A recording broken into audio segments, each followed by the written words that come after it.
Oh no, I'm already recording, but I'm not in my chair. I hope I don't fall into an inappropriate position trying to get in my chair or anything.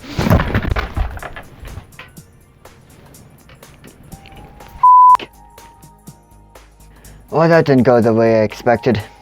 There are tropes in every single medium, but I would argue and say none have more prominence than in anime. Of course, these tropes can range from exactly what you're thinking right now to just simple plot beats. A story having a lot of these doesn't instantly make it bad. If it did, My Hero Academia wouldn't have made it past season 1, and I could never look Black Clover in the eyes ever again. Okay, but what is a trope? A trope is anything that reoccurs in different stories in the same genre or medium. Some of which can be exclusive to video games, movies, books, Fortnite fanfiction, anything. And I'm sure you're aware that anime has a few that it doesn't share with others. You know the kind I'm talking about. Hey man, what you watching? You know, the game. Right on. So, who's winning? To be absolutely fair, not every trope is credit score lowering. Some are only bad when put on complete repeat. A character being born with a disadvantage, whether it be status or physical, and watching them rise to the top is inspiring. It has a message if you work hard enough you can overcome anything. But, how many times does that message need to be given? I get it, I can do it, just stop!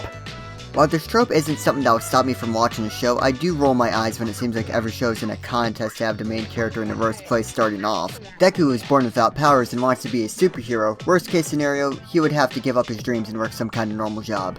Oh yeah? Asa was born in a world without magic that completely relies on it. He has no place in this world. Oh yeah? Well, Asashi was beaten, emotionally abused, and bullied by his peers until he was 18, and he was on the verge of starving to death when he got kicked out of his orphanage. He only managed to survive out of sheer luck. Another trope that pops up a little too often are the deres. You know what? You like a girl that's rude but kind? That's fine. A cool, calm girl? That's fine.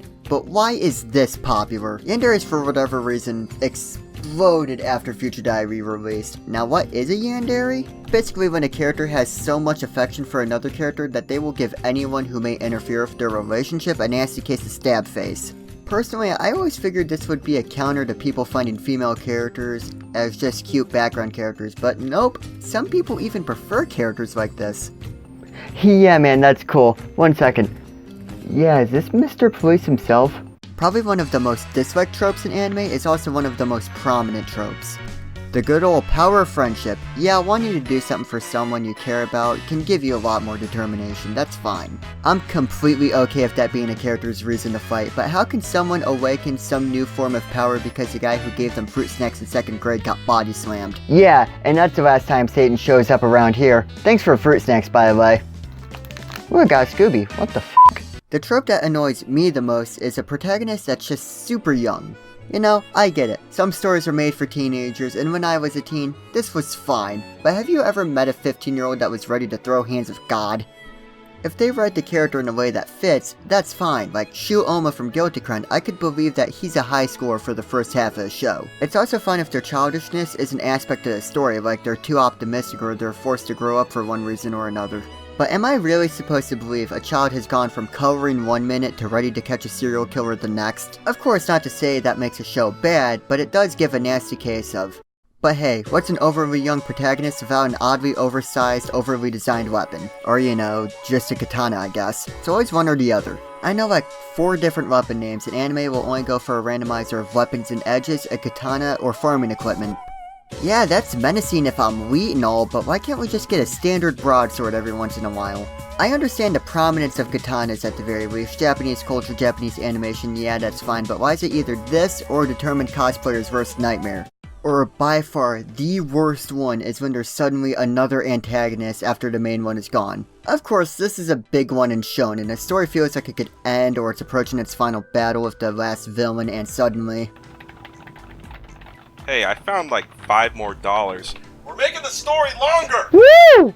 Haha, you know what's more intimidating than this? Make it white. My biggest gripe of this is when a villain is done incredibly well and the story could very easily end with that character's defeat, but the story just keeps going. Honestly, I get it. If people like Naruto, they'll like more Naruto, and Bleach, and Death Note, but it can make an otherwise fantastic experience end on a sour note. Bonus points if most of the story had them in mind, but just made them overshadowed by a last-minute final boss.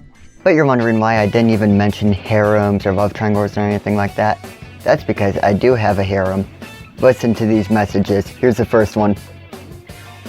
You have 100 voicemail. You have multiple outstanding charges on your debit card.